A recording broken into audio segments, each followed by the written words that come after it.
Bu il müdürlüğünün döşemesinden tutun bütün insanlara hizmet verecek duruma getirdik. Ardından özellikle engelli evde bakımla ilgili süreçte vatandaşlarımız çok sıkıntı çekiyorlardı. Göreve başladığımızda 1,5 yıl gibi bir süreyle bekleyen dosyaların var olduğunu gördük. Sonraki süreç içerisinde ise yaptığımız çalışmalarla şu anda evde bakım hizmetinde günübirlik gelen vatandaşların yaptığı müracaatları sonlandırmaktayız ve onlara gerekli cevapları veriyoruz. Nakdi yardım ve ekonomik destek dediğimiz nakdi yardım noktasında da yine aynı noktadayız. Şimdi biz bakanlık olarak il müdürlüğü, bakanlığa bağlı il müdürlüğü olarak şu an itibariyle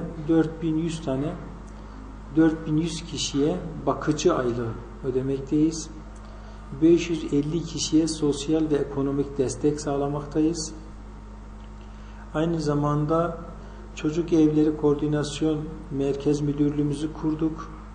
Buraya bağlı olarak 3 tane evimiz hizmet görmektedir. Burada koruma ve bakım altında olan çocuklarımız kalıyor.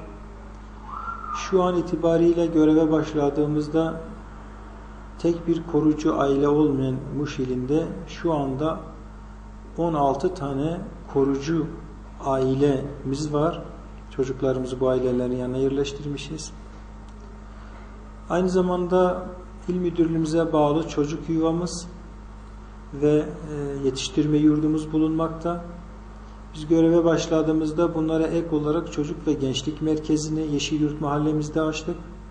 Ancak bakanlığımızın yeni hizmet modelinde bu çocuk ve gençlik merkezi ile Yeşilyurt toplum merkezlerimiz kapatıldı. Bunların yerine yeni bir hizmet modeliyle sosyal hizmet merkezi açıldı ve Muş'ta yine şu an itibariyle sosyal merkezdeki Muş Sosyal Hizmet Merkezi'ni faaliyete geçirmiş durumdayız.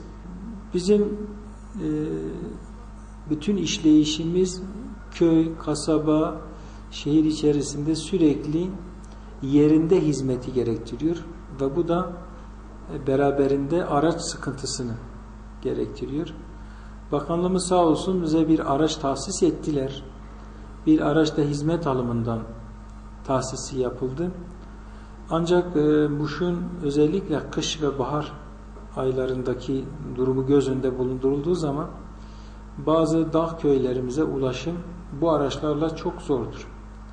Yine bakanlığımızın genel çerçevesinde bir birim olarak çalışan sosyal yardımlaşma ve dayanışma vakıflarımız var. Buralarda da dul kadınlara yönelik yapılan yardımlar, eşi askerde olan genç kızlarımıza veyahut da onların anne babalarına yapılan yardımlar. Çünkü şu an itibariyle evde bakım hizmetinden yararlanan 4100'e yakın engellimiz var ve bunların bakıcılarına ayda 734 lira net ücret ödenmekte. 4100 aile birebir bizimle irtibatlı ve devletin şeyiyle aynı zamanda hem engellisine bakıyor hem de bu parayla ailesini geçindiriyor.